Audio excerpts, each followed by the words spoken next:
Okay, well, I have here in front of me chapter 15, paragraph 2, sentence 1 on page 219. This was not one of the ones that ended up being assigned to anybody, so that way I want to take a look at this so that way we can have kind of a fresh look at a sentence that you've probably or you should have translated before in your full translation assignment, but that no one was required to parse out and translate for a sentence post.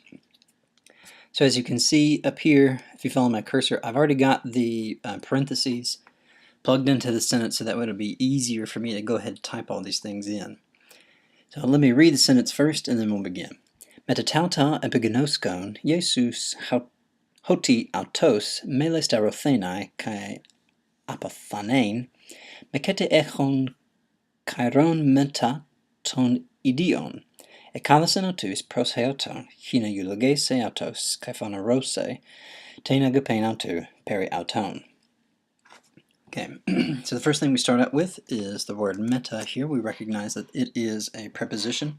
Now remember, meta takes either the genitive or the accusative case. Well, what follows after it is obviously not a genitive.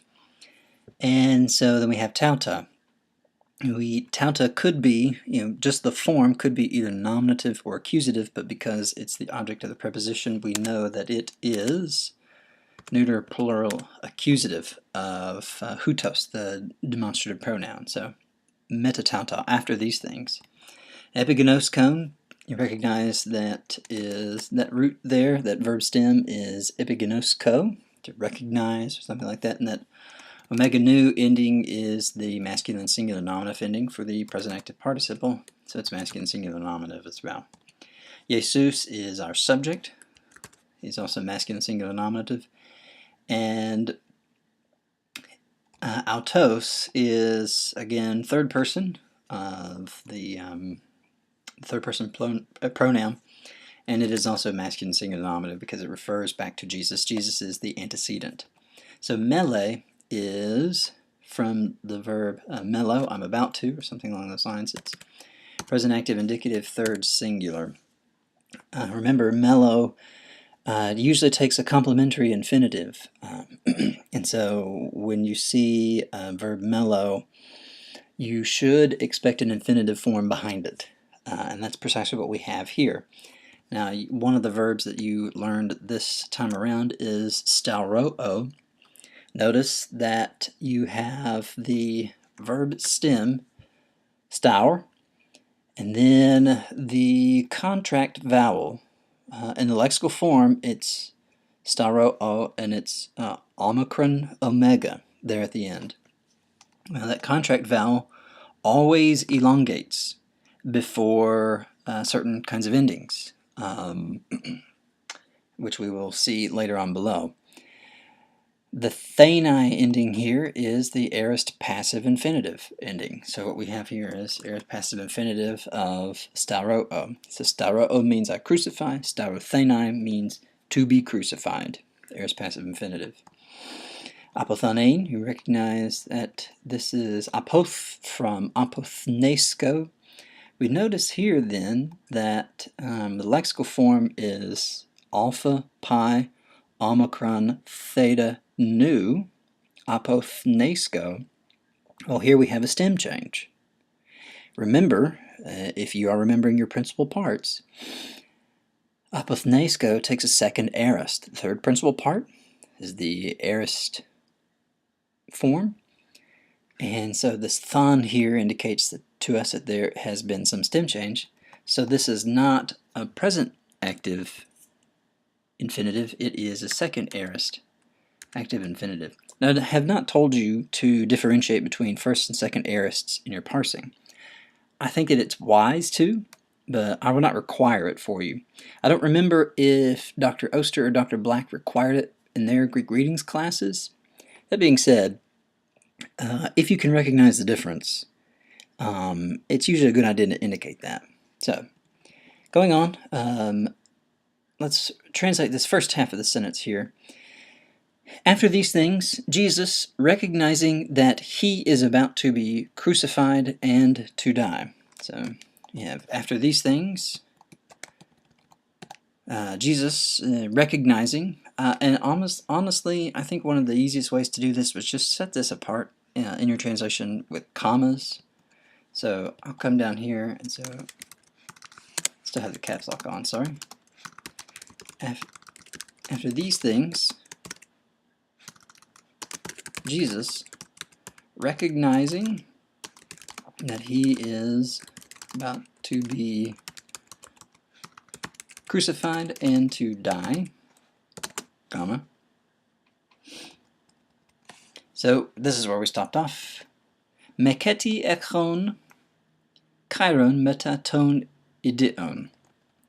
Well, ekon, we recognize this also from the verb echo, the present active participle masculine singular nominative. Again, it's masculine singular nominative because you recognize this omega nu form, but also it is referring to Jesus. So it's masculine singular nominative.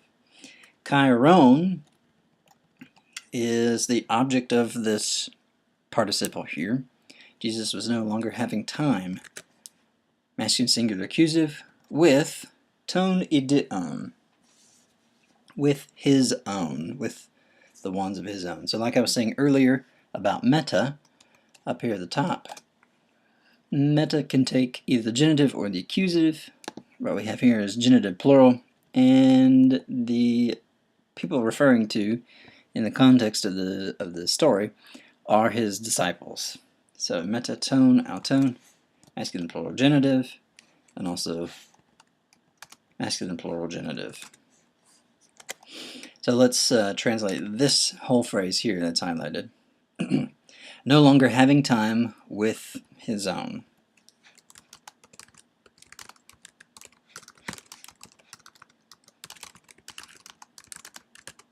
There we go. So now we can get up to the last part of the sentence, and this is the part where we get another finite verb. Ekalesin autus pros heoton hina eulogese autos kai phanerose ten agapein autu perioton.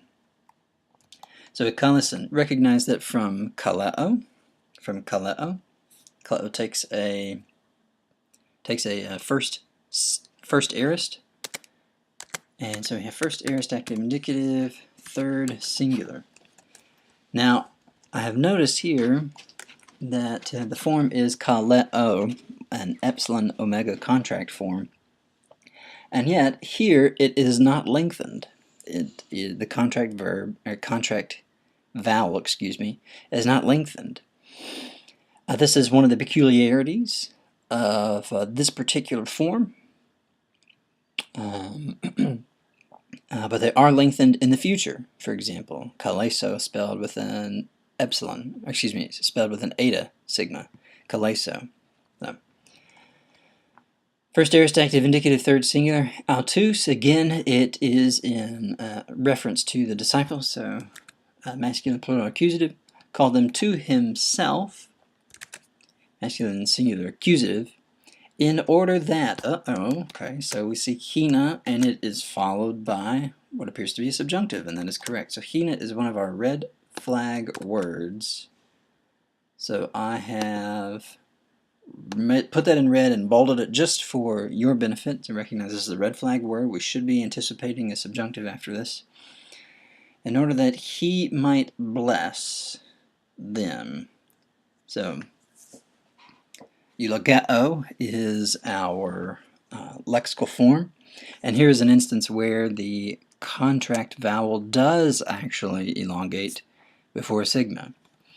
So what we have here is an aorist active subjunctive, third singular. We know it's subjunctive because, one, we're expecting a subjunctive with the hina, and this ending here, the vowel has been, vowel in the personal ending has been elongated, and that epsilon plus iota, that eta plus iota combination yields an eta with an iota subscript.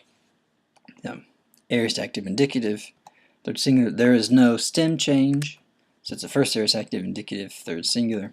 Autus, again, masculine plural accusative, and we have the same kind of deal. Another subjunctive. Again, we have hina, so our our red flag word that indicates purpose.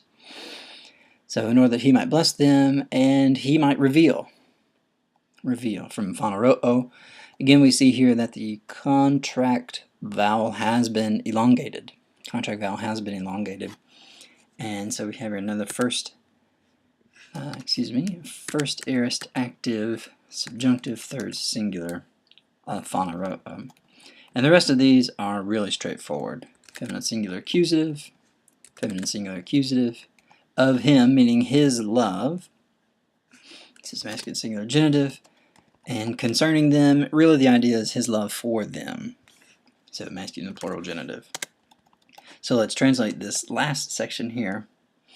And no longer having time with his own, he called them to himself in order that he might bless them and reveal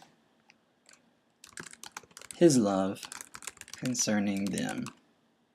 So, this is paragraph 2, sentence 1 from chapter 15. Notice here that in order to smooth out this section here into good English, I was not able to translate it word for word.